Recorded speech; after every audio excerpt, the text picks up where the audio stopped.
भुनक्तु सह वीर्यं करवावहै तेजस्विनावधीतमस्तु मा विद्विषावहै। ओम शांति शांति शांति। आप सभी का एक बार पुनः स्वागत है। हमारी चर्चा प्रातःकाल अनेक विषयों पर हुई। आज जो पाठ है ये निरुक्त का जो छठा अध्याय है उसका पंचम पाद है। इसमें अनेक विषयों की चर्चा है, जिसमें मनुष्य के लिए कुछ मर्यादा ऋषियों ने बनाई है। वो मुख्य हैं, वो 7 मर्यादा हैं। यदि एक का भी व्यक्ति पालन नहीं करता तो वो पापी होता है। वेद और ऋषि ऐसा कहते हैं। और भी इसमें कुछ विज्ञान की बातें भी हैं, कुछ यम यमी सूक्त भी इसका एक मंत्र है। तो इसको हम प्रारंभ करते हैं। अथ पंचमः पादः। अब 5वां जो पाद है वो आरंभ किया जा रहा है। पादकस्मात् पद्यते गम्यते अर्थोनेनैति अमत्र अमत्र अमत्रो अमात्रो महान भवति। जिसका कोई परिणाम नहीं, अर्थात अत्यधिक विस्तृत वस्तु पदार्थ या देवता को परिमाण नाप तोल जिसका नहीं है वो क्या है? अमात्र है। अविद्यमान है मात्रा अस्य, जिसकी मात्रा नहीं है। जिसकी मात्रा नहीं है तो वो ईश्वर है या फिर आप तत्व है। महान भवति अभ्यमितो व अभिलक्षित कृत्वा अमित है, परिमाण रहित है। अर्थात जिसका कोई माप तोल नहीं होती, इतनी बड़ी वस्तु है जो सामान्य संख्या से परे है। हम जो प्रकृति से पदार्थ बने हैं, अंतिम संख्या कौन सी है उसको नापने के लिए परार्ध है, किंतु ईश्वर उससे भी पार है, उसको उस संख्या से भी नहीं नापा जा सकता। इसी को कह रहे हैं महा अमत्रो वृजने विरप्सी। ये विरप्सी शब्द व्याकरण में भी आया, कहाँ आया है, क्या अर्थ है उसका? वहाँ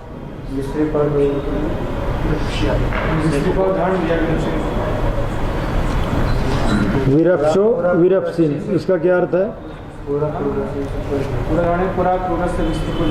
हाँ, यहाँ देखें महा महान, अमत्र परिमाण रहित, वृजने संग्राम में, विरप्सिन जो शब्दकारी है, आह्वान करने वाला है, ललकारने वाला है, युद्ध में वो महान है, अर्थात परिमाप रहित है। और ये युद्ध कौन सा है? देवासुर संग्राम क्या है? देखिए, हमेशा युद्ध का कारण है आसुरी और देवी शक्तियों का परस्पर संघर्ष।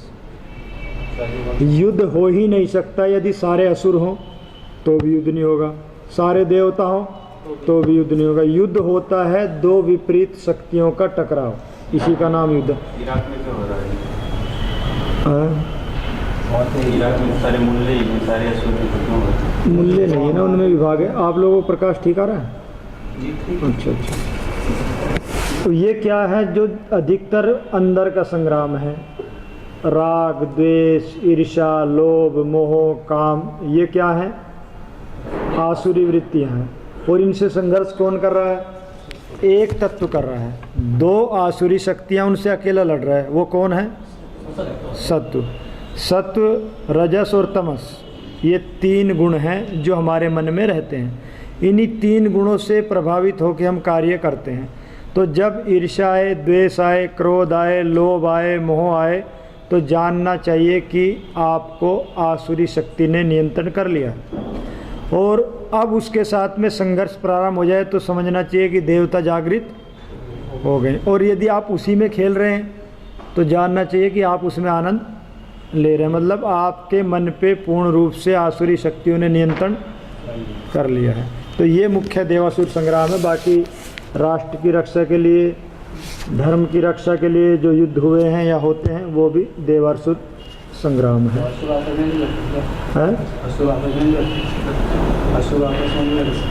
असुर आपस में क्या लड़ेंगे? समानशील व्यसने सुसख्य वहाँ तो मित्रता होती है। और कोई बड़ा असुर मिल जाए, छोटा मिल जाए, असुर भी समान स्वभाव वाले नहीं लड़ेंगे, कम ज़्यादा वाले लड़ते हैं। हमेशा लड़ाई कम ज़्यादा वालों में होती है, उनमें भी अगर होगी तो। और आगे चलें, ऋचि शम। हाँ, तो ऋचि शम नाम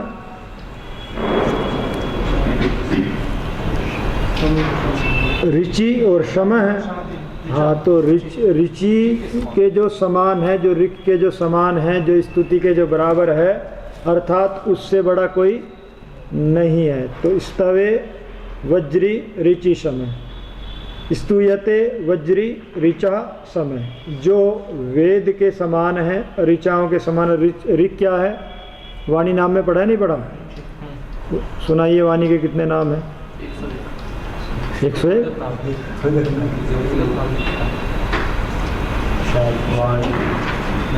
57 नाम हैं।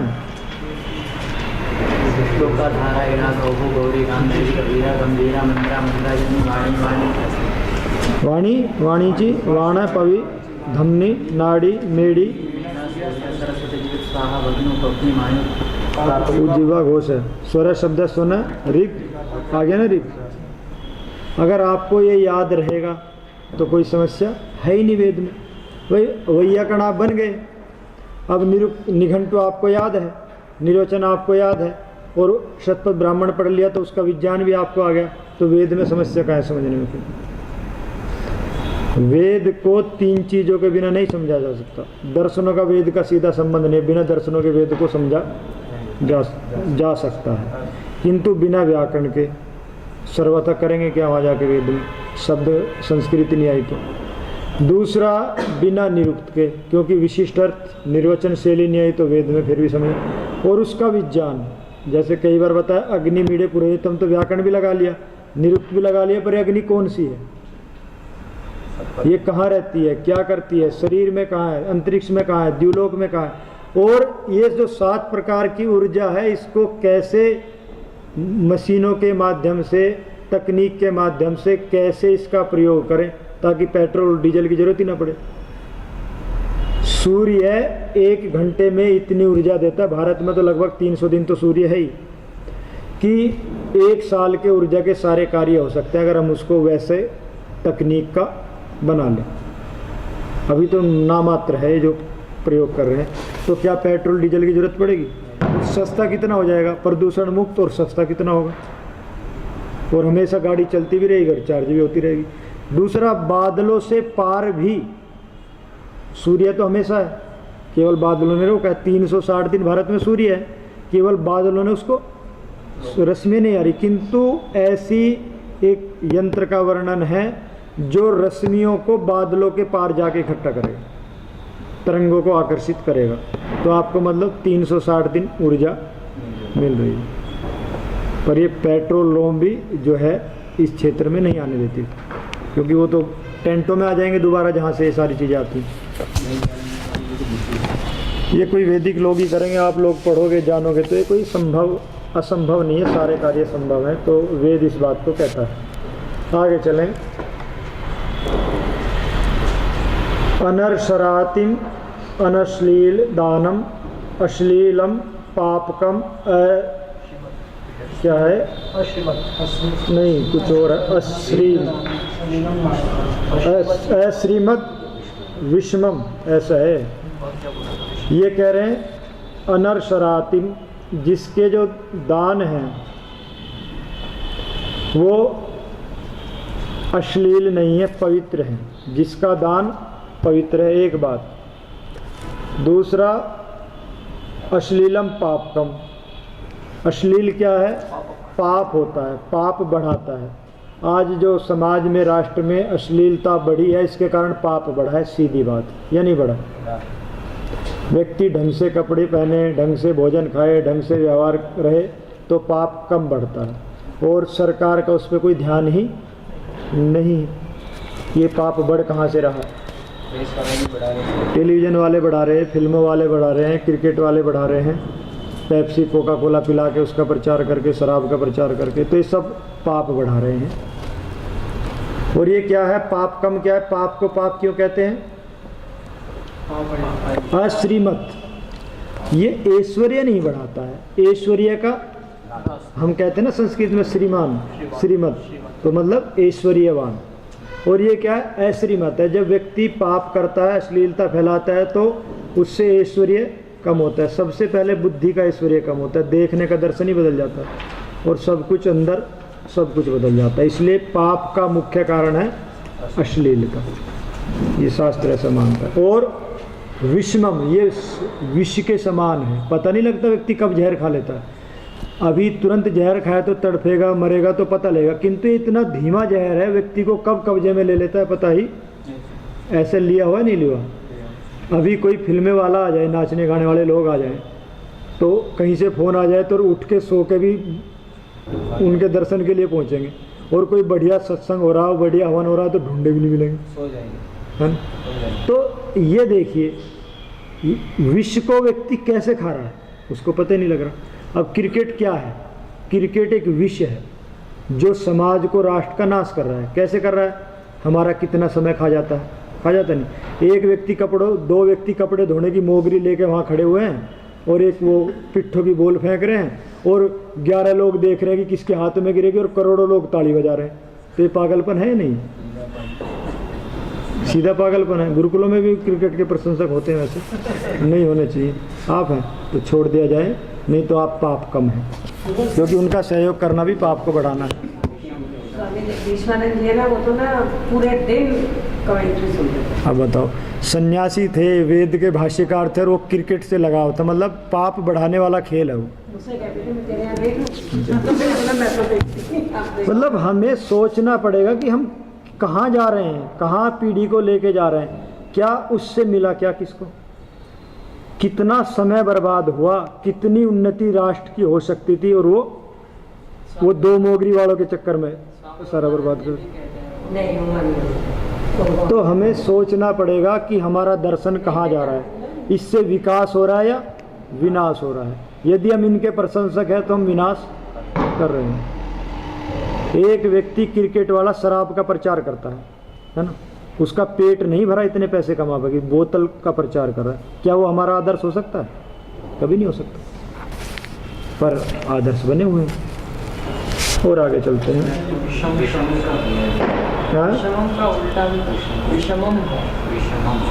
हाँ, तो समम नहीं है, विषमम है।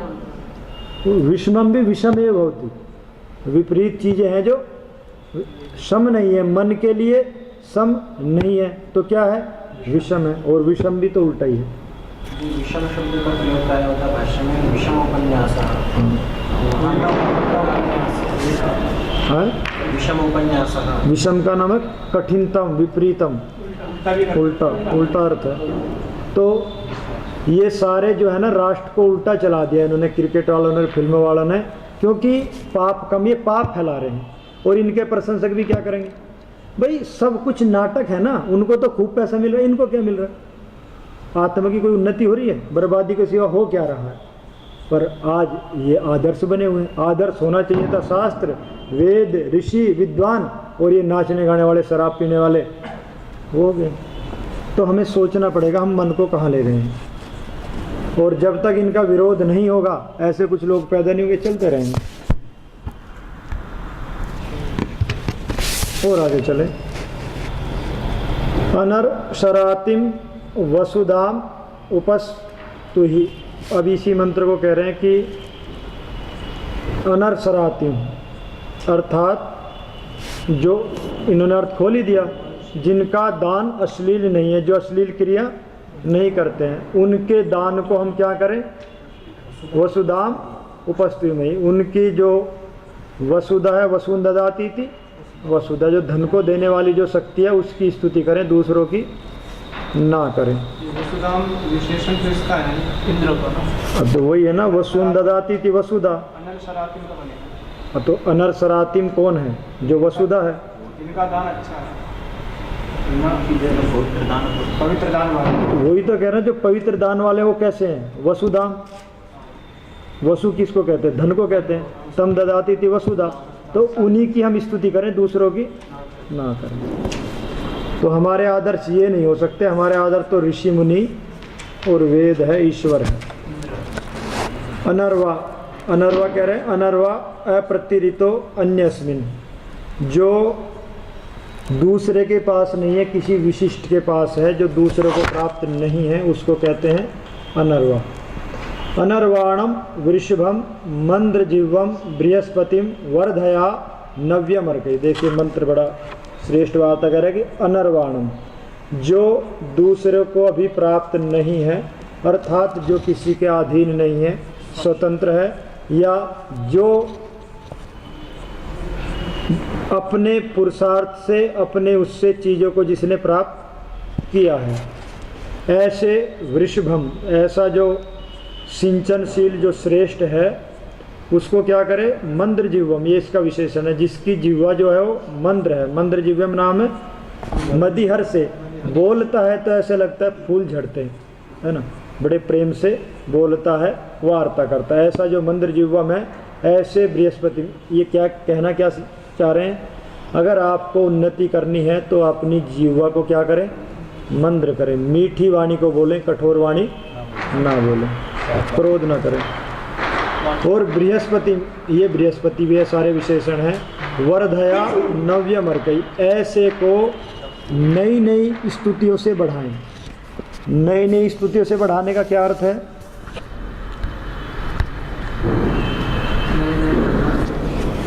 वही वेद को हमें नई नई स्तुतियों से बढ़ाना है, अपने मन को जो है विकास करना है, बुद्धि को बढ़ाना है, और नए नए स्तुतियों से बढ़ाना है। तो क्या करेंगे,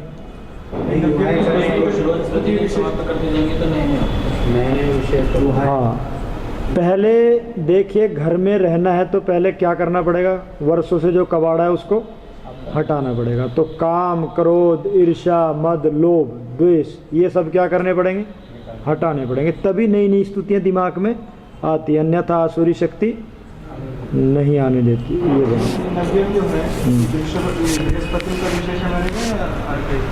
ये अर्कई का कैसे बन जाएगा, अर्कई तृतीया है, तो नव्यम का अर्थ है स्तुति के योग्य कैसे निकला, यत् प्रत्यय किस अर्थ में होता है, वो भाव में होता है, कर्म में होता है, कर्ता में होता है, अधिकरण में होता है, किस में होता है,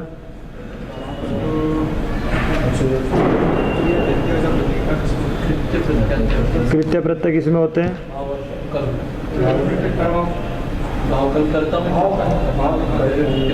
कर्ता में भी होता है ना, तो फिर आपने वही अर्थ क्यों किया, नूयते स्तूयते। हाँ, तो अर्कई का है, बृहस्पति का है, तो बृहस्पति नव्यम अर्कई अर्चनीय, एक वार्ता। तो बृहस्पति को नव्य, जो नव्य है अर्थात स्तुति निकलेगी। यदि बृहस्पति नव्य है, जो स्तुति के जिसके द्वारा की जा रही है, पर ये बात यहाँ नहीं बनेगी, इसलिए अर्के के साथ ही घटेगा नव्यम अर्कई, क्योंकि बृहस्पति वर्धय, बात पूरी होगी। कथम वर्धय, नव्यम अर्कई, नई नई स्तुतियों से, अर्थात नई नई स्तुति क्या है, अथ ईश्वर स्तुति प्रार्थना उपासना प्रकरणम। अब कैसे बढ़ाएंगे इसको, ऐसे तो कर सकते हैं ना, स्तुति करने वाली जो बृहस्पति है उसको स्तुतियों के द्वारा बढ़ाओ, क्योंकि 90 पर अर्कई तृतीया, तो 90 तृतीया होती है। वो बात आपकी ठीक है, किंतु बृहस्पति को एक स्तुति से नहीं बढ़ता, नई नई स्तुतियों से बढ़ता है। कोई भी चीज़ एक बार आपने कर ली, जब आप नई नई चीज़ को खोज करोगे, नई नई चीज़ को जानो पड़ेगा, तो अर्के का विशेषण मानना पड़ेगा। नई नई स्तुति से बढ़ाओ। 8 मंत्र हैं स्तुति के, एक थोड़ी है, 8 देवता हैं, 8 मंत्र हैं। नया क्या है बताइए, ये क्या है फिर, हिरण्यगर्भ है, संवर्तता अग्रे, आप नया बोलते हो, ये बताइए ये कहाँ मिलता है हिरण्यगर्भ। 8 मंत्र है ना, 8 स्तुति का प्रतिदिन। नहीं, स्तुति कैसे करें, नव्यम अर्कई, नई नई स्तुतियों के द्वारा बृहस्पति को बढ़ाएं। अगर ईश्वर को ठीक से बढ़ाना है यानी जानना है, तो नई नई स्तुतियों से जाना जाएगा, एक वार्ता। और ये तो किया ही हुआ इन्होंने, मुझे तो कोई समस्या नहीं। पर यहाँ इसको ही कहना चाहिए, क्योंकि जहाँ भी बात आती है ना, बाद में कई बार पहले भी आया मंत्र में नवीनई स्तुति भी आया, नहीं आया, और वहाँ भी नव्यम शब्द ही था। हाँ। तो क्योंकि किसी को बढ़ाना है तो एक बार नहीं, नई नई खोजे करो। अब वेद क्यों नीचे आ गया? क्योंकि नई नई स्तुति नहीं की, पुरानी भी चली गई।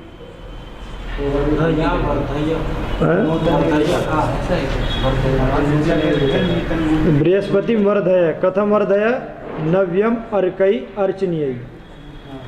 नई नई स्तुतियों के आप ऐसा घट रहा है, उसमें कोई समस्या नहीं है, वो तो इन्होंने व्याख्याकारों ने किया ही हुआ है, ऐसा भी घट सकता है, मैं आपको वो बता रहा हूँ। हाँ, वर्धय है,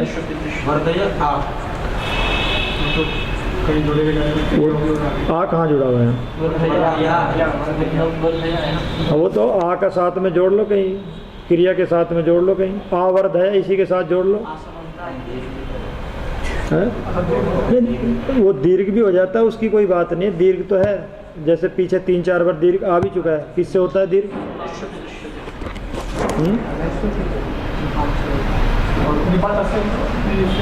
भाई दीर्घ करना है, एक ही बात है, अगर अष्टाध्यायी में दीर्घ करना है तो आंख बंद कर लो और एक सूत्र पे चले जाओ और आवर्ती प्रारंभ कर दो, वही मिल जाएगा। कहाँ है? ढ लोपे पूर्व से, अब आवर्ती करते रहो, बस काम पूरा हो गया। अष्टाध्यायी पढ़ने से ये सबसे बड़ा लाभ है कि ये कौमुदी की तरफ बिखरी हुई नहीं, आपको प्रकरण बंधे हुए हैं, वृद्धि करनी है तो वहाँ चले जाओ। अगर आपने प्रकरण के सही सूत्र बैठा रखे तो जीवन में आवर्ती की भी अपेक्षा नहीं और आपको हमेशा याद रहेगा। अगर आपने ऐसा नहीं किया हुआ है तो ढूंढते रहो दीर्घ कहाँ से होता है। अब ये सूत्र याद है, दीर्घ का एक सूत्र मुख्य याद कर लो, आवर्ती आ गई, आपको अपने आप पता लग जाएगा कि कहाँ से हो रहा है। जब पीछे आया था ना वहाँ तो अग्निपुर में भी ऋषि में भी था, नहीं होता। तो कोई बात नहीं, ये ऐसा घट रहा है और महाभाष्यकार ने घटाया हुआ है। व्याकरण पढ़ने का क्या प्रयोजन है? रक्षा हुआ क्या है? मैं सर्वे लिंगई तेजवश्यम यज्जगतेन पुरुषेण यथा यथम विपरिणमितव्या तान्न वैयाकरणः शक्नोति यथा यथम तस्मात्। तो वैयाकरण तो कर ही सकता है। आगे चलते हैं। असामी, असामी सामी प्रतिषिद्धम। असामी क्या है? सामी का प्रतिषिद्ध है। और ये सामी क्या है? सामी समाप्ति। सामी नाम है, सामी को तो आधे को बोलते हैं ना, सामी आधा होता है, आधा भी होता है, समाप्ति भी होती है, शोन्त कर्मणि से बनता है। तो सामी नाम है असामी, अर्थात जो नष्ट नहीं हुआ है उसको रोक देगा। सामी से स्वंत कर्मणि धातु से बना है। असामी ओजो विव्रता सुदानव। कहना क्या चाह रहे हैं? असामी अर्थात जिसकी समाप्ति नहीं है वो कौन है? अनंत। जो अनंत बल युक्त है, ऐसा जो कौन है? उसके ओज बलम विभ्रता धारण करो। हे सुदानव, अच्छे दान देने वाले देवताओं या अच्छे दान दाताओं, क्या करो? ओजो विभ्रता, बल को बढ़ाओ, क्योंकि बल होगा तो दान देंगे नहीं, कमजोर व्यक्ति तो दान भी नहीं दे सकता। और असामी, कैसे बल को बढ़ाओ? अनंत बल को बढ़ाओ, जिसकी कोई सीमा ना हो। इसलिए शतहस्त समार सहस्र संक्रिय, 100 हाथों से कमाओ और 1000 से दान दो, तो अनंत ही होता है 1000 का अर्थ। 100 जगह से पैसा आ रहा है तो 1000 जगह तो खर्च किया ही जा सकता है। दान की बड़ी महत्ता है, वेद में बार बार आ जाता है। सत्य बढ़ता है, रोग भी दूर होता है। आगे देखें, गलदया। माँ त्वा सोमस्य गलदया सदा याचन्नहं गिरा भूर्णि मृगम न सवनेषु चु क्रोधम क ईशानम न याचिषत। ये भी कुछ मंत्र विचित्र सा है, मतलब इसके रहस्य तो बहुत गहरे हैं। ये कह रहे हैं कि मात्वा मत आपको सोमस्य गलदया, जो सोम की जो गलदया है, जो सोम जिसमें भर गया है, उससे जो फूल गई है, उससे जो विस्तार को प्राप्त हो गई है, सदा याचन अहम गिरा, मैं उसको हमेशा ही वाणियों से याचना करता हूँ कि ऐसे सोम के रस मुझे भी मिले। और भूर्णि मृगम न सवनेशु चु क्रुधम, दूसरा मैं क्या करता हूँ, भूरी, भूरी क्या है, भूर्णिम, भूर्णिम कौन है, बिभरती थी भूर्णि, तो जो भरण पोषण करने वाला है, मृगम ऐसे मृग के समान। तो मृग क्या है, पीछे भी आया था मंत्र में,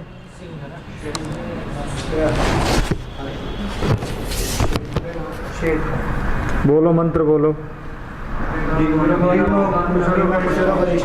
मृगो न भीमा कौस्य अर्थ,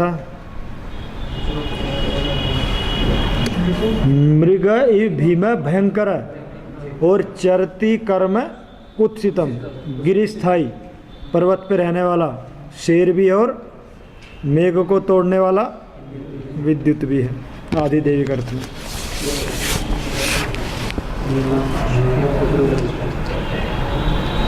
सवनेशु, सवनेशु माने सोमयाग में सवन 3 होते हैं, लिख लीजिए, प्रातः सवन, माध्य दिन सवन और तृतीय सवन। तो सवन का अर्थ यह है कि जहाँ 3 समय में सोम को निचोड़ा जाता है। तो उसमें क्या किया, चु क्रुधम, उसको मैंने क्या किया, अच्छी प्रकार से माँ के साथ में जोड़ो उसको, माँ हाँ हाँ, क्रोध नहीं करो। और कै ईशानम न याचिषत, और ईशानम जो ऐश्वर्यशाली है उससे कौन याचना नहीं करता, अर्थात सारे उसी से याचना करते हैं। भाई पता लगे कि बढ़िया दान दाता है, या पता लगे कि भाई बढ़िया सेवा वेवा करता है, या पता लगे कि भाई बढ़िया अपना राष्ट्र की भक्त है, कोई बढ़िया काम कर रहा है, कोई नेता बढ़िया आ गया, तो लोग उसी के पास तो जाएंगे, ये स्वभाव है।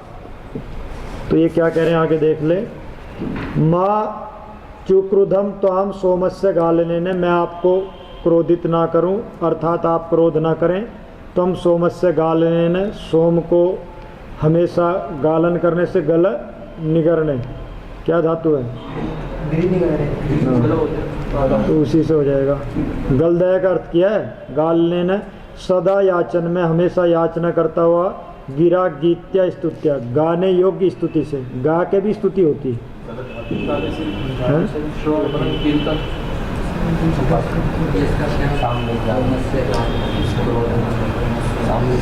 ये कह रहे हैं कि सीधी बात तो ये है कि हाँ, जो जैसे जो धारण करने वाला है, जो भ्रमणशील शेर है, वो पशुओं को देख के हीन उपमा है। पशुओं को देख के क्या करता है, भूख होना हो पीछे जरूर भागेगा, और नहीं करता, भूख होने पे करता है, वैसे तो भूख होने पर ही मारता है, भूख होने भी मारता है। एक बार कोई आप छड़ोगे तब मारेगा। अच्छा चलो, जैसे भी मारता है, तो जैसे वो क्रोधित होके मारता है, ऐसे आप हे इंद्र हमारे ऊपर सवनों में क्रोध ना करो। कई बार क्या होता है कि आगे पीछे कार्यक्रम होता है, तो कि भाई उसको बुला तो लिया, अभी सोम होम नहीं निचोड़ा, तो हमारे ऊपर आप क्रोध ना करें, अर्थात हम आपके भक्त हैं, आप हमें कष्ट ना दें। जैसे वो मृग तो है ना, कष्ट देता ही है, अब वो थोड़ी जानता है कि भाई विद्वान है इसको ना खाऊं, उसको भी हमला कर देता है। तो ये कहना ये चाह रहे हैं। और हम तो आपकी याचना करते हैं, कै ईशानम ने याचिष्यते, आप दान दाता है तो हम आपसे याचना, ये ना सोचना कि आप बार बार मेरे को याचना करते हो, कहाँ कब तक आपको दूंगा। भाई आप समर्थशाली हैं, आपका धन कभी कमी नहीं होता, तो हम याचना करने कहाँ जाएं, आपसे ही मांगे। जो ये गान होता है कीर्तन है उसका, या बुला रहे हैं इसकी स्तुति है, स्तुति है। गलदा धमनयो भवंती, शरीर में घटा रहे हैं। गलदा कौन है, धमनियाँ होती हैं जो प्रवाहित करती हैं रक्त को। गलन नम आंसू धीयते, इनमें गलन धारण किया गया है। इनमें क्या गलन होता है, नाड़ियों में क्या गलन होती है? हाँ, तो इनमें गलन होता है, इनमें गति होती है, इनमें धारणा शक्ति होती है, इनमें रक्त आता है जाता है, शुद्ध होके फिर एक में जाता है दूसरे से निकलता है, आदि आदि। आत्वा विशंतु इंदव आगलदा धमनी नाम, ये भी मंत्र है। आत्वा विशंतु इंदव, आपके शरीर में या हे इंदव आत्वा विशंतु, आप हमारे शरीर में प्रवेश कर जाएं और आगलदा धमनी नाम, और धमनियों में जैसे ये धारण शक्ति है या गमन शक्ति है वो भी प्राप्त हो जाए। यदि ये शरीर की बात करेंगे तो है, अन्यथा तो इसमें एक उदाहरण इसका और है कि गलदा क्या है? गलदया, सोम की गति से या सोम की प्राप्ति से क्या हो जाता है? हर्ष पैदा हो जाता है, मतलब शरीर में रोग नहीं रहते तो बल आ जाता है। ऐसे ही धमनी नाम जो गलदा है, जब ये सोम धमनियों में जाएगा शरीर में तो वहाँ क्या करेगा? बल पैदा करेगा। ये एक अर्थ हो सकता है, क्योंकि नहीं तो यहाँ इसको नाड़ियों क्यों कहते हैं कि सोम जो है तुरंत फैलने वाला पदार्थ है। ये जो आप खाएंगे तो 40 दिन में बनेगा इसका अंतिम धातु जो है, किंतु सोम एक ऐसा है तुरंत ही, जैसे इंजेक्शन लगाते ही असर होता है ना, उससे भी तीव्र गति से वो ताकत देता है, तो धमनियों में गति करा देता है, आदि आदि। आगे देखें, जल हवा न पापासो मनामहे नारायासो न जल हवा। अब ये भी एक मंत्र कह रहे हैं।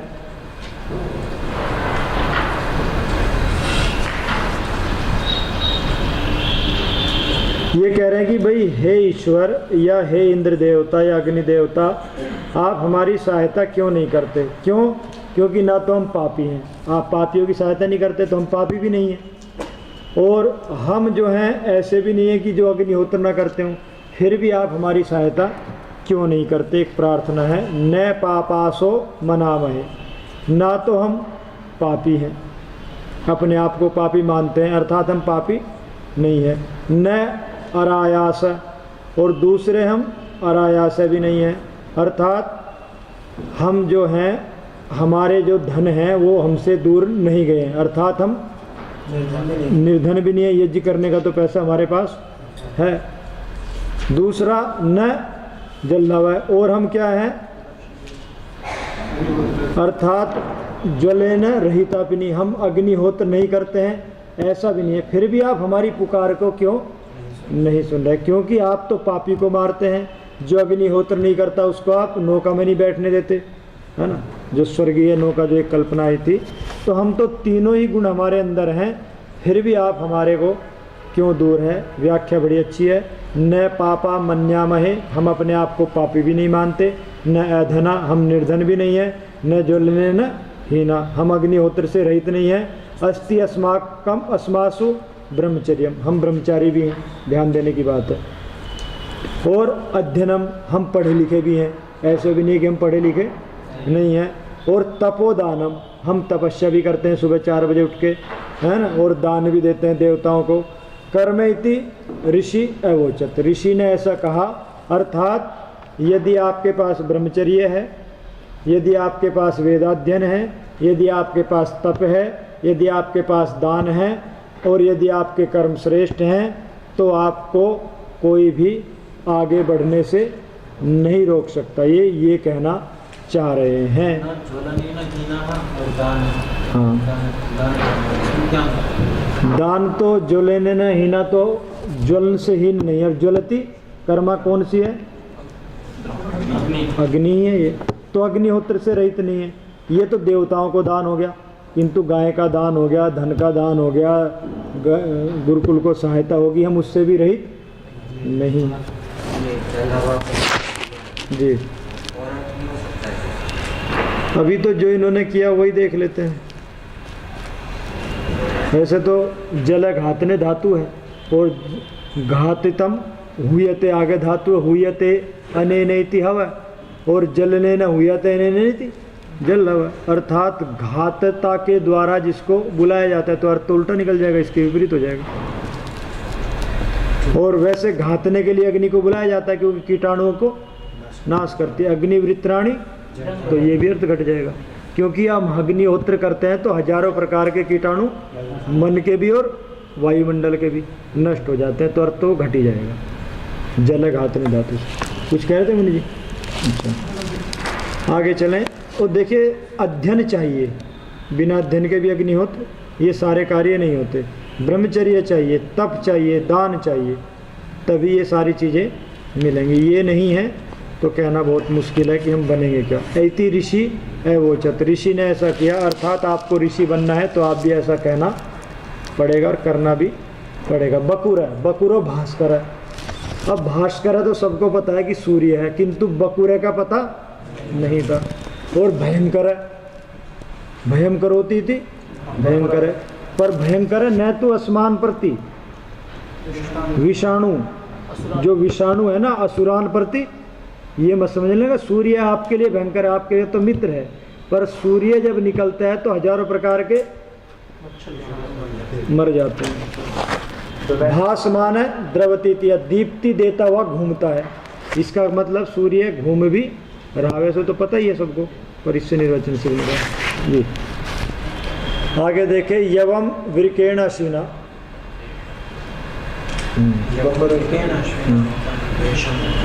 अब देखिए वेद में जौ बोने का विधान है, गेहूं की बात नहीं है। गेहूं का नाम तो आया है पर इतनी मेहनत नहीं आई कि ना, जल्दी नहीं होता। गेहूं को खाने का तो विधान है पर वो रोग विशेष में, कुत्ता उत्ता काट ले तो गेहूं के आटे को घोल के और उसमें दवाई लगा के वो चिपक जाता है। जौ का वृक्ष होता है तो चिपकता नहीं है। दूसरा, किसी को भस्मक का रोग हो जाए कि 2-4 बाल्टी रोज खाता है तो उसको क्या करें, उसकी पूरी वूरी बना के घी घा घोल के आटा ही पिला दें उसको, है ना, तो क्या होगा, उसकी जठराग्नि कम हो जाएगी। आज तो पहले ही कम है तो फिर क्यों गेहूँ खाओ। गेहूं की रोटी खाते हैं इसलिए। हाँ, सीधा शास्त्र में जहाँ नित्य भोजन करने का विधान है वो ये गेहूँ अधिकतर जो है ना मुसलमानों के संपर्क में हमने रोटी वोटी खाना सीखा, प्राचीन काल में नहीं था। आगे चलें, कहाँ से आई है वो तो पता नहीं, पर ये वैदिक नहीं है रोटी का। यवम वृकेण अश्विना वपंतम, देखिए जौ को वृकेण हले ने, हल से बोना चाहिए, ट्रैक्टर से नहीं। अब कश्यप जी कहेंगे उस काल में ट्रैक्टर होगा ही नहीं, मैं पहले कह देता हूँ भाग्यल होता है। ठीक है, तो फिर यवम वृकेण अश्विनौ, हे अश्विनौ, जौ को हल के द्वारा वपंत, जौ को हल से बो और क्या करो, ईशम दोहनता, और अन्न को प्राप्त करते हो। ईशम अन्न नाम में पढ़ा, किसी को याद है बताइए? हाँ, तो अन्नम दुह प्रपूर्ण, अन्न को प्रपूर्ण करते हुए, अन्न को प्राप्त करते हुए, जौ को ही अन्न माना है। और मनुष्याय दस्रव, हे दस्रव, मनुष्याय अभिदस्युम बकुरेण आधमंत, और मनुष्य के लिए आर्य शब्द भी इसमें, मनुष्य और आर्य अलग अलग है। हम सब पैदा हुए हैं, हम मनुष्य हैं, किंतु यदि गुणों को धारण नहीं करेंगे तो हम मनुष्य ही मरेंगे। और मरना कैसे चाहिए, आर्य बनो कम से कम, उससे आगे देव बनो, ऋषि बनो, 3 क्वालिटी है। मनुष्य ही मर गए तो महान कष्ट है। आर्य हमेशा बड़ा, मनुष्य तो जाति विशेष में है, वो भी मनुष्य है, असुर भी। मनुर्भव है, मनुभव है, मनुष्य नहीं, मनुर्भव है। और मनु अवबोधने, मनोर अवबोधने, तो मनु होगा, पिता होगा तभी तो पुत्र होगा। मनोर अपत्यम, मनु की जो संतान है। और मनु कौन है, अवबोधन, मन जाने, जिसको जान है मैं कौन हूँ, क्या करने आया हूँ, ईश्वर क्या है, जीव क्या है, प्रकृति क्या है, कैसे इसका सदुपयोग कर सकते हैं, जो इसको जानता है, उससे जो पैदा हुआ है वो मनुष्य है। और नहीं तो मनुष्य, मनुष्य आँख नाक हाथ पैर सारे एक से हैं, तो इव अर्थ में प्रत्यय मनुष्य के समान दिखता है नहीं। तो फिर मनुष्य कौन है? मनुष्य कौन है, अभी तो बता दिया, मन नाच जाता है, मत्वा कर्माणि शिव्यति, बिना विचारे काम नहीं करता, तो आर्य कौन है? फिर साधारण नहीं रहा, साधारण नहीं रहा, विशेष हो गया, मैं सारे काम ही नहीं करता। नहीं, वो तो है, किंतु ईवर्थ भी तो है। तो वही तो कह रहा हूँ, पर अनृतम मनुष्य, ये भी सत्व ब्राह्मण का वचन है। सत्यम वही देवा अनृतम मनुष्य, वहाँ गुण की बात नहीं कर रहे, जाति में प्रत्यय है। कहाँ पर? सत्व ब्राह्मण में जो कह रहे हैं ना, अनृतम मनुष्य, जो असत्य कार्यों को करते हैं वो मनुष्य, अर्थात वो मनुष्य जाति को कह रहे हैं, न कि गुण वाले मनुष्य को कह रहे हैं। आर्य क्या है? आर्य क्या है? आर्य अभी बताएंगे, ईश्वर पुत्र है। ये बताने वाले हैं, थोड़ा रुक जाओ। मनुष्य क्या वो अनित नहीं है? हैं? वो अनित नहीं नहीं, आर्य कभी भी छोटे मोटे कार्य नहीं करता। आर्यश्चेदिदम कुर्यात्। मतलब मनुष्य आर्य नहीं होते ऐसा। हैं? मनुष्य आर्य होते हैं, पर मनुष्यता से ऊपर उठे हुए। वो अनित नहीं कहते। नहीं, वो डिग्री के लिए नहीं घूमते, वो वेद की आज्ञा के लिए घूमते हैं। वो ये नहीं देखते कि छोटे मोटे काम करूंगा डिग्री ले लूंगा, वो वेद में जो लिखा है। नहीं जी, आचरण नहीं करना जी। आगे चलो, पहले पढ़ लो क्या कहना चाह रहे हैं। अभी आर्य बनने के लिए आपको बहुत तपस्या करनी पड़ेगी। हाँ, आगे चलो। यवा में कोई आर्य कोई नाम नहीं, गुणवाचक शब्द है, केवल नाम रखने से आर्य नहीं, उसको जीना पड़ता है। आगे देखें, अभी दशरव, ये दशरव कौन है? अश्विनव है, अथवा शत्रु का जो नाश करने वाले हैं वो भी है। अभिदस्युम, अभिदस्युम नाम है, दस्युम अभिलक्ष्य, अभिदस्युम दुष्ट को मारने वाला। और दस्यु कौन है? दसु उपक्षय, जो समाज राष्ट्र की हानि करने वाले हैं। और जो शत्रु की हानि करने वाले रजस तमस, वो भी क्या है? काम क्रोध मद लोभ ईर्ष्या द्वेष, क्या है ये सब?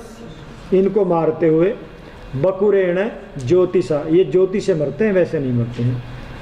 तो बकुरेण ज्योतिषा धमंत, इनको ताड़ना करते हुए ज्योति चक्रतु आर्याय, आर्य के लिए ज्योति की है, मनुष्य के लिए नहीं की है। आर्य के लिए ज्योति है।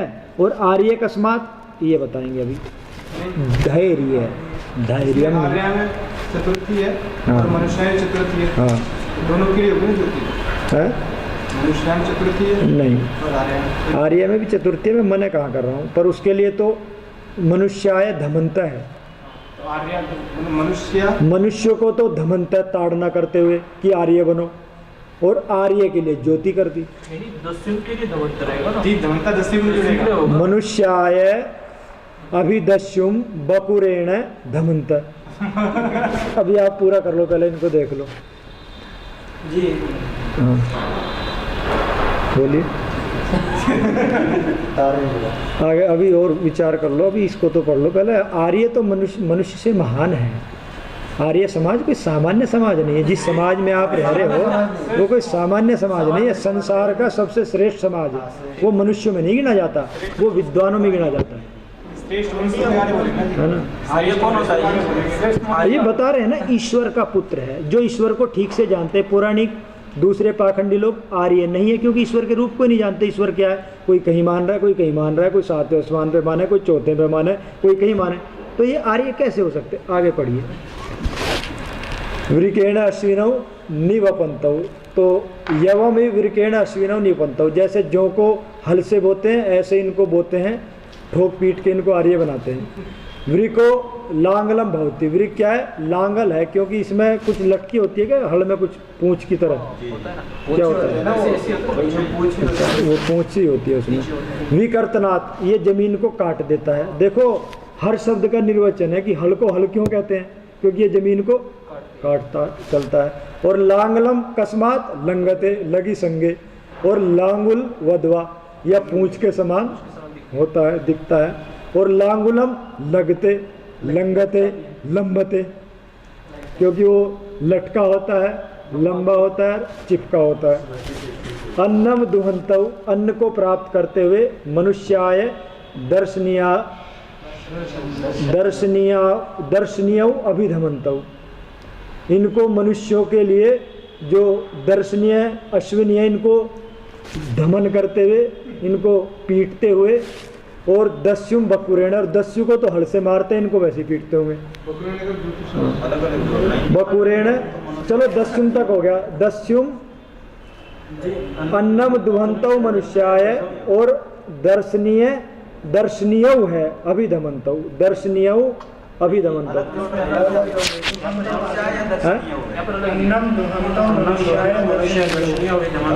हमारे तो इकट्ठा जोड़ा हुआ है। चलो ऐसा कर लो, तो अन्नम ध्वंतो मनुष्य के लिए तो अन्न मान लो, वो तो नहीं तो भूखा मर जाएगा। और अभिधमंतो दस्युम, पर ज्योति तो आर्य के लिए है, मनुष्य के लिए ज्योति नहीं, उसको तो भूखा मर जाएगा। आर्य कैसे बनेगा, खाने को नहीं मिलेगा। तो चलो अन्न तो इसको दे दो। आगे देखो, बकुरेण ज्योतिषा व उदकेन वार्यम ईश्वर पुत्र। आर्य अकस्मात ईश्वर की जो संतान है वो आर्य है। और ईश्वर कौन है? ना आर्य ही है ना। देखो प्राणी मात्र तो संतान है, नालायक संतान होती है उसको भी देश निकाला दिया जाता है ना। राजा भी अगर संतान ठीक नहीं है तो किसी दूसरे को राज्य सौंपने का, नहीं कि उस मूर्ख को। राष्ट्र किसी एक व्यक्ति का नहीं, राष्ट्र मनुष्यों के संस्कृति के एक समुदाय का नाम है। हाँ, संतान की है। ईश्वर की संतान नालायक नहीं है। कर्मों का फल दिया, स्वर भी बनाए हैं। दिया तो उसी में जी। संतान का क्या अर्थ है? संतानम कस्मात, ईश्वर की आज्ञा का पालन करके जो उसका विस्तार करे वो संतान है जी। तो वो भोग योनि है जी, ईश्वर ने बनाया भोग योनि, तो उसकी आज्ञा का पालन। अभी मनुष्य में आ जाओ, स्वरों में क्यों जा रहे हो? तो अभी मनुष्य में क्या है? ईश्वर की संतान कौन है? जो ईश्वर की आज्ञा का अब ईश्वर तो सर्वव्यापक है, उसको सातवें में चौथे में माने, अपने पिता को ही नहीं मान रहा हो ठीक से, वो किसकी संतान हो जाएगा? नहीं हो सकता, आर्य ही हो सकता है। महर्षि दयानंद ही एक ऐसा मनुष्य हुआ जो आर्य था। ठीक बात है। हाँ जी, तो मनुष्य था ना जी वो। जी मैं कह रहा था मनुष्य जाति में था, उससे ऊपर उठ चुका था, ध्यान देना चाहिए। मनुष्य जाति में तो मैं निषेध कहाँ कर रहा हूँ, पर जीवन भर मनुष्य बने रहे तो ईश्वर की आज्ञा का पालन नहीं है। क्या करें? हाँ आप ये कह रहे कि मतलब मनुष्य ईश्वर अर्थात आर्य। हाँ, आर्य ईश्वर पुत्र मैं नहीं कह रहा, यश का आचार्य कर रहा। हाँ, तो क्या सुअर को जो काम दिया गया है वो नहीं कर रहा है? कौन सा? ईश्वर ने जो काम दिया उसमें तो वो आप छोड़ दीजिए, वो तो सफाई कर्मचारी है ईश्वर का, उसको तो आप नहीं। आप अब वहाँ जा रहे हैं जहाँ की चर्चा नहीं चल रही है, वो तो भोग योनि है, उसको समझ नहीं होनी। समझदार की बात है, मनुष्य भी मनन करने से, उसको तो मनन करता है कि गंदगी कहाँ का है वहाँ साफ कर दूँ, वो उसका कार्य है। हाँ हाँ, तो वो ईश्वर की वो वैसी संतान नहीं है, वो संतान के समान संतान है। ईश्वर के जो विस्तार करना है, वेद की आज्ञा का पालन वो स्वर नहीं कर सकता, क्योंकि उसको पता ही नहीं वेद। उसका वो अगर बंदर को वेद मिल जाए तो क्या करेगा? तो पर बंधु तो भी हैं जो ये बंधे हुए हैं अपने लिए। वो बंधु हो सामान्य रूप से, इव अर्थ लो ना आप सबका। वेद की आज्ञा क्या है? अहम भूमि में ददाम। आपके आलस और प्रमाद के कारण दुष्टों ने इस पे कब्जा किया हुआ, क्योंकि आप लोगों ने वेद नहीं पढ़े, है ना। अपने वेदों को छोड़ दिया तो पाखंड फैला। जब तक वेद लोग पढ़ते पढ़ाते थे तो किसी की हिम्मत थी हमारी तरफ आँख उठा के देख ले। हम योद्धा थे, बलवान थे, ऋषि थे, वैज्ञानिक थे। वेद को छोड़ा, अब मूल तो पेड़ का उखाड़ दिया, डाली कब तक चलेगी? दातुन भी 2-4 दिन कर पाएंगे, वो सूख जाएगी, दांतों को ही खराब करेगी फिर वो, है ना। यही हाल हुआ वेद को छोड़ने से। इसलिए आर्य ईश्वर पुत्र, ईश्वर की जो संतान है वो आर्य है। और वो क्या करता है? स्तुता मया वरदा प्रचोदयंताम पावमानी, ये आर्य है। ईश्वर की आज्ञा क्या है कि चारों वेदों को पढ़ के उसके रहस्य को जानो, और उसमें जो लिखा है अपने जीवन को सफल बनाओ और समाज राष्ट्र के जीवन को सफल बनाओ। उसको जो नहीं करता, ईश्वर ने क्या लिखा है? जीवे में, और पहले ही मर गया। अगर वैसा नहीं खाएगा, वैसे नहीं जिएगा तो होगा। दूसरा, ईश्वर ने क्या लिखा है? कृतम में दक्षिण हस्ते जयो में सव्याहित है। और कहा क्या जाता है? मेरे तो ये काम बस की नहीं, वेद तो 21 साल कौन लगाएगा, हमें तो बहुत जल्दी है। तो फिर आर्य कहाँ है? वेद तो कह रहा है कृतम में दक्षिण हस्ते, आप कह रहे हैं हमारा तो सामर्थ्य नहीं है। तो फिर आर्य कहाँ है? आर्य में आएगा है ना। अपने काम में नहीं, मैं सामान्य रूप से सब आएंगे, पशु पक्षी भी आएंगे। बात उसकी है जिसकी वेद चाहता है। वेद चाहता है, क्या चाहता है? तम ऋषिम, वहाँ जाओ आप आर्य हैं तो, यानी आप ईश्वर पुत्र हैं, तो ईश्वर की आज्ञा आपके लिए क्या है?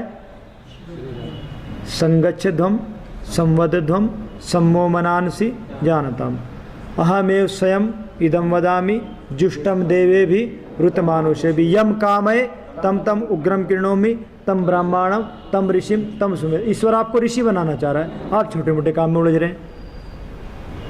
तो यदि आप ऐसा नहीं करेंगे तो ईश्वर की दृष्टि में आप आर्य, क्योंकि आर्य ईश्वर पुत्र है, ईश्वर की जो आज्ञा का पालन करने वाला है वो आर्य है। आगे चलते हैं। अच्छा कैसे है? सुकर है, ये तो हिंदी में बोलते हैं, सुकर है। हाँ। अच्छी सेवा करता है। तो आर्य ईश्वर, हाँ जी कर लीजिए। हाँ जी, तो आर्य कौन है? ईश्वर पुत्र है। ये आप लोगों के लिए व्याख्यान भी हो जाएगा और जीवन में भी हो जाएगा। अब आपको याद रहेगा कि हम ईश्वर पुत्र हैं तो छोटे मोटे कार्यों में नहीं हो जाए। अब आपको पता लगेगा ईश्वर पुत्र हैं तो क्रोध नहीं करना, ईर्ष्या नहीं करनी, द्वेष नहीं करना, लड़ाई झगड़ा नहीं करना है, नहीं तो पिता नाराज हो जाएगा और वो नाराज हो गया तो ये उसकी जेल है, पशु पक्षी और ये सब है ना। तो आप सामान्य नहीं हैं, आप अपने आप को सामान्य न माने, आप ईश्वर पुत्र। कुछ तो गुण आने चाहिए आखिरकार, पिता के जीन में कुछ तो आना चाहिए, है ना। शुद्ध नहीं होंगे तो 3 पहिए से गाड़ी कैसे चलेगी? अब आप इतनी छोटी मोटी बातों में क्यों जा रहे हो? आप तो ब्राह्मण बनना है ना आपको, अभी उसी की बात कर लो। यो ऐसे तो नहीं सोच रहे ना, आपको तो मोक्ष में जाना है। 4 महीने तो ये वर्णों का मैं निषेध नहीं कर रहा हूँ, पर बात ये किसके लिए है, वो पूर्ण रूप से नहीं कर सकता उस पालन। शुद्ध है मतलब जिसकी बुद्धि नहीं चलती, मैं निषेधन तो उसको कह रहा हूँ। तो ईश्वर की आज जगह जब बुद्धि का स्तर नहीं तो पूर्ण कैसे करेगा? वो तो रिजेक्ट मारेगी अच्छे बनने का। हाँ, ये इन्होंने ठीक कहा।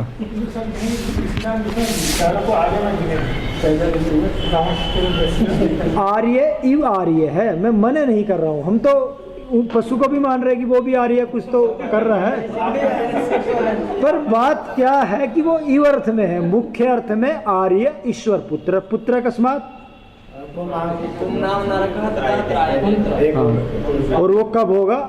वेद को पढ़ने। अहम भूमि अददाम, ये भूमि मैंने आर्यों के लिए दिया। इससे क्या सिद्ध हुआ कि दुष्टों ने तो कब्जा किया हुआ है, और वो हमारे आलस और प्रमाद के कारण, क्योंकि हम अपनी संस्कृति को भूल गए, हम वेद को भूल गए, जिन जीवन मूल्यों से हम महान थे। क्यों जी, ऐसा नहीं लगता विक्रम जी कि हम विश्वगुरु थे? किसके कारण थे? वेद के कारण थे। अब वेद के बिना हम कैसे विश्वगुरु बनेंगे? तो जब तक वेद के विद्वान तैयार नहीं होंगे, हम राष्ट्र को क्या, विश्व को क्या, अपने आप को नहीं बचा पाएंगे। आर्य समाज को यदि संसार में छाना है, विकल्प नहीं है, उसको वेद की ओर लौटना ही पड़ेगा। सारे गुणकारी हैं, वेद का पढ़ना पढ़ाना, सुनना सुनाना सब आर्यों का ये है। इसको जब तक नहीं करेंगे उलझे रहेंगे। समय हो गया क्या? नहीं, अभी तो है, अभी तो थोड़ा और कर लें। हाँ, अब आगे कह रहे हैं बेक नाटा। बेक नाटा करते हैं बैंक के नोट है, यस्य बैंक में जिसके नोट हैं वो कौन है? Bank NATA. बैक नॉट, हाँ, पीछे बताओ। पीछे ना हो। तो इसी मैं कह रहा हूँ, बैंक शब्द संस्कृत का ही है। बैंक शब्द जो है ना, इन्होंने चुराया हुआ है। यहाँ देखो लिखा बेक है, बेक को बिगड़ के बैंक हो गया, वही कह रहे हैं। हाँ, बे और नोट, नाट से नोट बन गया। तो बैंक नाटा, बैंक के नोट है यस है। बैंक में जिसने अपने नोट रखे हुए हैं वो बैंक नोट हो गया। खलुक कुशी दिनों भवंती, ब्याज खाने वाले होते हैं। सीधा अर्थ निकल रहा है। कुशीदीन है तो सीधा लौकिक साहित्य में भी है, कुशीदीन नाम है सूदखोर। भवंती द्विगुणकारिणो, या तो कहते हैं कि भाई मुझे धन दे दो, मैं 2 गुना दे दूंगा, और फिर लेके मल्टीनेशनल कंपनी भग जाती है। जयपुर में कई अखबारों में आया कि लालची व्यक्ति कैसे फंसता है कि भाई 2 साल में 1 साल में डबल पैसा दे देंगे। इनको बोलते हैं चैन कंपनी क्या था वो, और कहाँ से दे देंगे, हो ही नहीं सकता है संभव। तो जब हो गए 20-30 करोड़ लेके देखा तो कार्यालय में ताला लगा हुआ है। तो वही है, कुशी दिन द्विगुण कारिणो व द्विगुण दायिनो वा। या तो कहते हैं कि हम आपका 2 गुना दे देंगे, आप हमारे पास रख दो, या कहते हैं द्विगुण दायिन, हम 2 गुना देंगे, 2 गुना हमारा हो जाए, दोनों बात हो गई। हाँ, द्विगुणम कामयन्ते इति वा, कि भाई 2 गुना मिल जाए तो अच्छा रहेगा। फिर देखा कि शेयर मार्केट नीचे चली गई, वो भी चला गया जो था। लालच ऐसे ही होता है। इंद्रो विश्वान, अखबार में आता है ना कि भाई 3000 करोड़ रुपए इनके कम हो गए, मुकेश अंबानी के आदि शेयर मार्केट गिरी। तो ऐसा इसमें चलता रहता है। और जिन्होंने लगाए थे उनकी कंपनी में पैसे, उनका तो जीरो भी नहीं बचा। ऐसा भी कई बार होता है। इंद्रो विश्वान बैंक नाटान, पर किंतु वेद में सूदखोरों को पिटाई का आदेश है। मतलब वेद में ब्याज पे पैसे का ब्याज लेना अधर्म है, इनको इंद्र पिटाई करता है, ऐसा कहा हुआ है। अर्थशास्त्र में 2% का 2% है ना, 2 गुना तो नहीं है ना। मतलब 20 साल भी हो जाए तो 2 गुना से ज़्यादा धन ना ले। ये तो तुरंत करने वाले हैं ना, ये तो 1-2 साल में 2 गुना ले लेते हैं। वो तो 20 साल तो बहुत है, 20 साल में तो रखा ही 2 गुना हो जाएगा। अगर ब्याज से कोई रकम वसूल हो जाती है उससे 2 गुना, तो उसको छोड़ नहीं। अब मंत्र क्या कह रहा है उसको देख ले। इंद्रो विश्वान बैंक नाटान। अरे भाई, जब बैंक शब्द बिगड़ के बना है तो वही बोल लो। चलो, बेक नाटान। इंद्र जो है सभी बैंक में जिनके नोट हैं उनको हर दृश्यम, दिन और रात में जो दिखाई देते हैं, दिन में दिखाई देते हैं, रात में दिखाई देते हैं,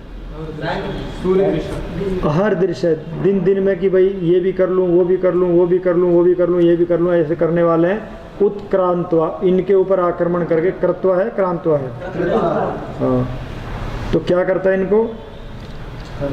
कृत्वा नाम है न्याय ने, अपने न्याय से ईश्वर जो है इनको पणी अभी, ऐसे इनको बणियों को जो व्यापार करने वाले हैं इनको अभिक्रम में अभिभवेत, इनको पराजित करे। अभि का अर्थ है अभिभवेत। तो इंद्र जो है, जो राजा हो या परमात्मा, तो इनको दंड देता ही है। आपने देखा होगा लोगों की ज़मीन बिक जाती है गांव में, 5000 रुपये लिए, वो भी उतार दिए, उसके 4-5 गुना ज़मीन भी ले ली और फिर भी पैसा नहीं उतरा। ऐसे लोगों को तो शास्त्र में, हाँ,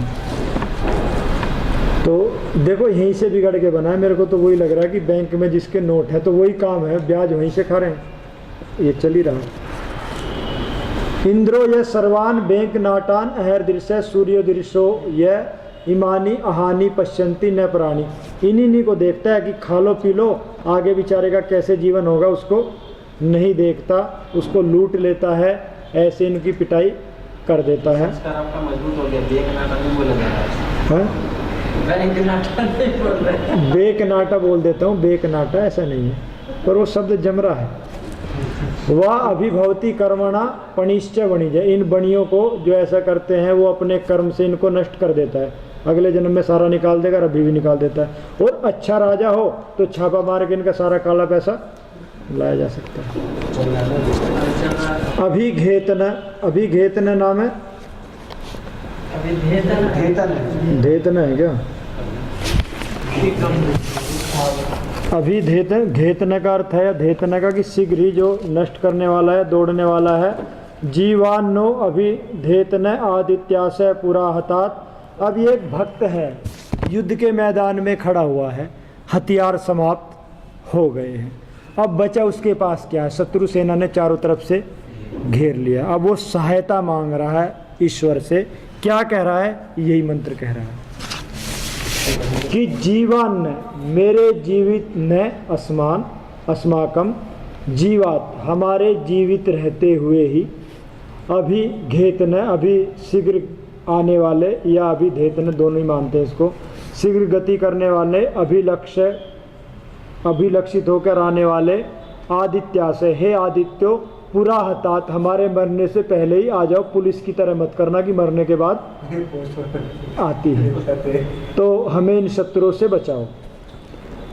और आगे क्या है, कद्धस्थ है हवन शुद्ध। और आप क्या हैं, ये एक बड़ा विशेष शब्द है, कद्धस्थ हैं, कत ह स्थ। हाँ, आप कहाँ हैं, कुत्र भवन्तः संत यूयम कुत्र स्थ। आप कहाँ हैं, हमारी हवन को सुन के, पुकार को सुन के जल्दी आ जाइए। ये संबंध हैं, सत्य है बात तो सही। ऐसे ईश्वर सुन लेता है। हाँ, अगर आप आर्य हैं तो ईश्वर आर्यों की सुनता है, और आर्य अपने पिता अपने पुत्र की नहीं सुनेगा। अब एक पिता को पता लग जाए कि उसके बच्चे को कोई मार रहे हैं, तो सब काम छोड़ के खुद पिटता रहेगा, बच्चे को जाके बचाएगा नहीं बचाएगा? ऐसा होता है, ऐसा होता है। हैं?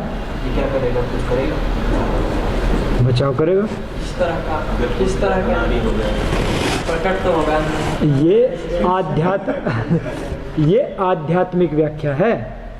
जब आप असुरों से घिर गए हैं, क्रोध नहीं रुक रहा है, आप चाह रहे हैं ये सारा नहीं हो रहा है, ईर्ष्या नहीं जा रही है, तो आप तब की ये प्रार्थना है कि अब तो हमने सारे उपाय कर लिए, अब तो आप ही हमें बचाओ। ऐसा ना हो कि असुर हमें मार दें आके।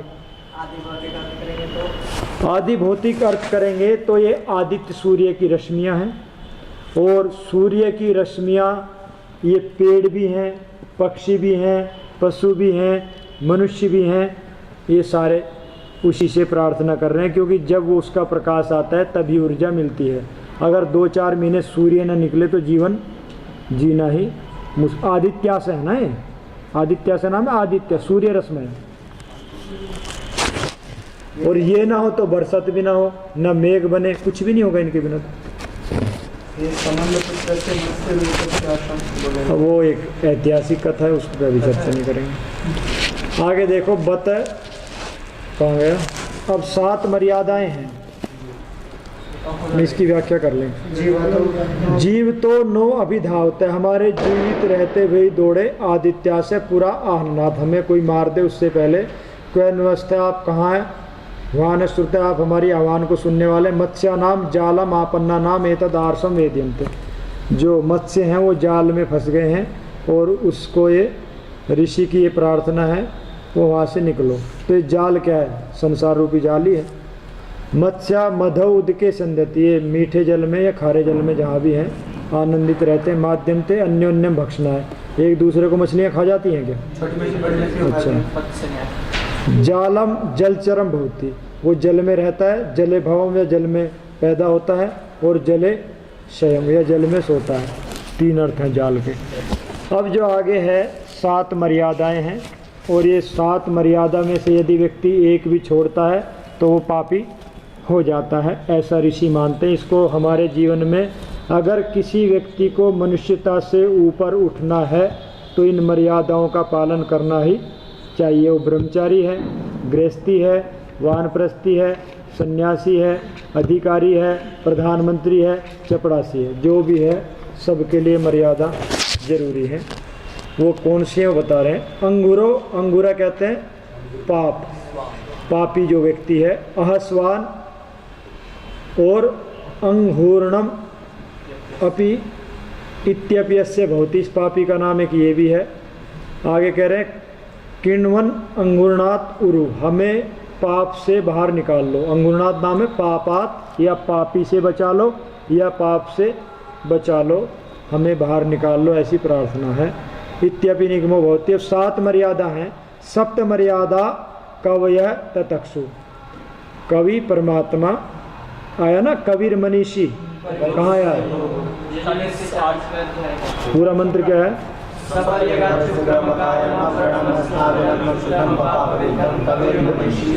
कवि परमात्मा का नाम क्या है? कवि। और किसने बनाई है 7 मर्यादा? कवि ने, परमात्मा ने बनाई, मनुष्य की बनाई हुई नहीं है। कवि है ततक्षु, इनको बिल्कुल विचार करके बनाया हुआ है, छील करके बनाया हुआ है। तासाम एक एकाम इत, उनमें से यदि कोई एक को भी छोड़ता है तो क्या होता है? अभी अंगुरोगात, वो पाप को प्राप्त कर लेता है, पापी हो जाता है, उसके अंदर पाप प्रवेश कर लेता है। तो वो कौन सी है 7 मर्यादा? वो बता रहे सप्तेव मर्यादा कव्य चक्रु ईश्वर ने बनाई है। तासाम एकाम अपि अभिगच्छन, उसमें से एक को भी छोड़ते हुए अंगस्वान भवति, पापी हो जाता है। स्तेयम, चोरी करना, चोरी न करना ये मर्यादा है। और यदि वो चोरी करता है तो वो स्तेय है, पापी है, पापी हो जाता है। तल्पारोढ़म, ब्रह्मचर्य का पालन नहीं करता है तो व्यक्ति पापी हो जाता है। ब्रह्म हत्याम, यदि किसी ब्राह्मण की हत्या कर देता है, क्योंकि ब्राह्मण चतुर्वर्णों में सबसे श्रेष्ठ प्राणी है, वही सारे समाज को चलाता है। जब ब्राह्मणों ने अपना कर्तव्य पालन नहीं किया तो क्षत्रियों में दोष आ गए और उसके कारण हम विश्व गुरु से गुलाम हो गए। तो इसलिए ब्राह्मण की हत्या करना मतलब पूरे समाज की हत्या करने के बराबर माना गया, क्योंकि सबका मार्गदृष्टा वही है। और ब्राह्मण कौन है? वेदस्य अपत्यम, ब्रह्म नाम है, वेद है। तस्य अपत्यम तम जानाति वाति, सामान्य नहीं, जो वेद का विद्वान है उसकी बात है। और भ्रूण हत्याम, जो गर्भ की हत्या करता है, बच्चा कोई ऋषि आ रहा है, कौन आ रहा है अभी गर्भ में, उसकी जो हत्या करता है, इनकी निष्कृति नहीं है, इसका प्रायश्चित नहीं है। ध्यान देने की बात है, ब्रह्म हत्या कर, भ्रूण हत्या का प्रायश्चित नहीं। चोरी का तो प्रायश्चित हो सकता है, उसका धन दे दे, कारागार में चला गया, माफ़ी मांग ले, कहीं धूप में लेटा रहे, गायत्री मंत्र का जाप करे। किंतु यदि ब्राह्मण की हत्या की और भ्रूण हत्या की, गर्भ में बच्चे को मारा, तो उसकी निष्कृति नहीं है, आने वाली पीढ़ियों को तक भोगना पड़ता है, उसका कोई प्रायश्चित ऋषि नहीं मानते। सुरापान, जो व्यक्ति शराब पीता है, तो आज कितनी मर्यादा सरकार तोड़वा रही है ठेके खुलवा के। आप समझ सकते हैं कि हमें सरकार कहाँ ले जा रही है। एक ये मर्यादा थी कि व्यक्ति को सुरापान नहीं करना, क्योंकि सबसे बड़ा पाप आ जाता है मन में उसके बाद, किंतु चल रहा है। और दुष्कृतस्य कर्म है, जितने भी दुष्कर्म हैं, दुष्कर्मों में क्या क्या आ जाएंगे? जो निंदित कर्म हैं, जिनको ऋषियों ने निंदा की गई है। झूठ बोलना भी आ गया है, जुआ खेलना भी आ गया है, उसमें क्रोध करना भी आ गया है, सारे कुछ आ गए हैं। तो उनको जो करता है तो वो दुष्कृत हो जाएगा। पुनः पुनः सेवाम पात के, एक बार व्यक्ति ने पाप कर दिया, बार बार पापी के साथ मित्रता रखता है, बार बार पाप करता है। हाँ तो पुनर्पुनर का क्या अर्थ हो गया? काम को बार बार करता है। हाँ, और पात के अनृतोद्यम, पाप करने पे भी स्वीकार नहीं करके वो कहता ना कि यहीं से निकला है शायद, कि एक पाप को छुपाने के लिए 100 झूठ। हाँ, पाप हो गया, चलो गलती होगी, मनुष्य हो गया तो माफ़ी मांगे, आगे ना करने का संकल्प ले, जीवन को सुधारे। किंतु क्या होता है, उसमें भी झूठ बोलते हैं, मैंने तो किया ही नहीं, मेरे पे तो आप झूठा आक्षेप लगा रहे हैं, मतलब सच्चा आक्षेप को भी, आक्षेप को झूठा करता है। तो उनकी निष्कृति नहीं है। 7 मर्यादा बनाई है, इनको यदि व्यक्ति तोड़ेगा वो पापी हो जाएगा, और पापी व्यक्ति हमेशा कष्ट में ही रहेगा। थोड़ा सा और है, कर ही लेते हैं। बत इति निपात है खेदानुकंपयो, बत जो ये निपात है, खेद में भी है, अनुकंपा में भी है, दुख में भी है, अनुकंपा में भी है। बतो बतासी यमे नैव ते मनो हृदयंच आविदाम अन्य अकिल त्वाम कक्षे युक्तम परिशस्व जाते लिबुजय वृक्षम। ये कह रहे बतो बतासी, बता मतलब दुर्बल है, आप दुर्बल हैं, यम जो मेरे मन को नहीं जानते हैं, और आप जो हैं ये हैं। बतो बलात् अतीतो, बत क्या है? बल से जो कमज़ोर हो गया है, दुर्बल। बतासी यम नहीं में मनो हृदय च विजानामि अन्योन्य किल त्वाम परिशंक्षते कक्षय युक्तम लिबुजय वृक्षम। ये पहले भी आ चुका है, इसकी कथा मैंने बता दी। इसमें रहस्य क्या है? लिबुजा व्रतति भवती, बेल होती है, लियते विभजती, वो चिपक जाती है, विभाग भी करती है। व्रतति वर्णाच्च और सेनाच्च तन्नाच्च, लता क्यों कहते हैं कि लोग इसका वर्ण करते हैं, ये नीचे फैलती भी है और विस्तार को भी प्राप्त करती है। ये यम यमी सूक्त है, इसकी व्याख्या पहले की जा चुकी है कि ये दोनों पदार्थ क्या हैं। क्या हैं? सूर्य और पृथ्वी। वाताप्यम, वाताप्यम उदकम भवति वात एतद आप्यायति, वायु इसको बढ़ाती है, जल को वायु बढ़ाती है क्या? अच्छा।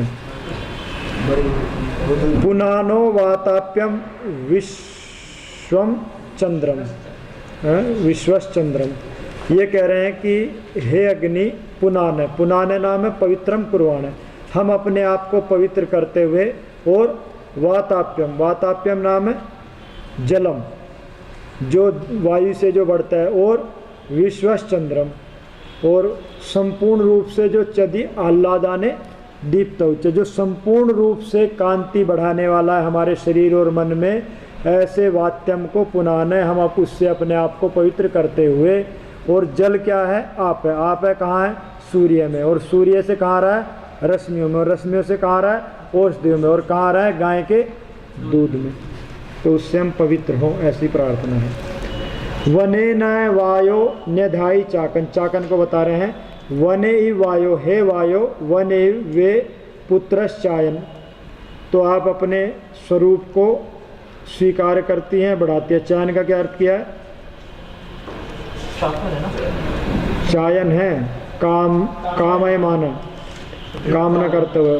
पुत्रश्चायन, पुत्र की कामना करता हुआ।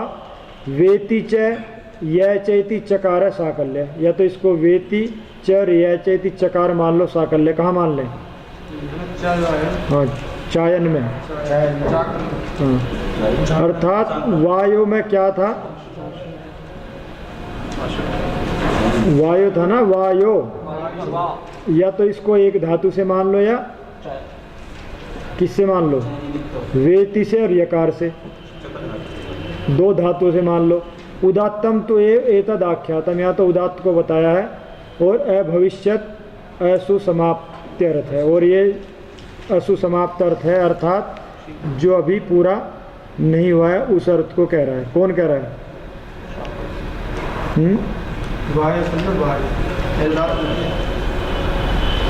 यद वृत्ता नित्यम, ये सूत्र कहाँ का है? ये क्या कह रहा है? यद के उसमें निघात नीचे, तो उसी बात को कह रहा है। रथर्यति, रथर्यति सिद्ध तत्प्रेप्सु रथम कामयते इति वा। रथर्यति का क्या अर्थ है? जो रथ की कामना करता है। रथ की कामना कौन करता है? जिसको कहीं जाना है या युद्ध में जाना है। सिद्ध तत्प्रेप्सु, तत्प्रेप्सु नाम है रथम, प्रेप्सु इच्छुक है, रथम कामयते इति वा। एषो देवो रथर्यति, ये देवता रथ को चाहता है। धेनुम न ईशम पिन्वतम असक्राम, ये किसका अर्थ है? असक्राम का अर्थ है। इसको क्या कह रहे हैं? न हमारे लिए धेनु, गाय जो दूध देने वाली है उसको धेनु कहते हैं। ऐसी गाय को न ईशम, हमारे अन्न को, पिन्वतम, पिन्वतम नाम है सिंचत है, और असक्राम, और क्या करें हमें? संक्रमण थोड़ी है, अलग न होना, अर्थात हमें जो गाय का दूध है, जो अन्न के रूप में है, उसको हमें प्राप्त कराओ, उससे कभी हमें अलग ना करो। क्योंकि गाय के दूध में, दही में, घी में जो ताकत है वो दुनिया की किसी वस्तु में, खाने पीने वाली में, सोम को छोड़ के। सोम तो अभी मिलता नहीं है। आगे बस एक ही बचा ना, हो गया। आधव, आधव आधवनाथ, दौड़ने अर्थ में है। मतिन, छठा हो गया, हमारे में तो ये पहले में है। अच्छा, आपके में छठे में। तो ओम शांति। परमपिता परमात्मा का धन्यवाद करते हुए एक बार ओम का उच्चारण करेंगे।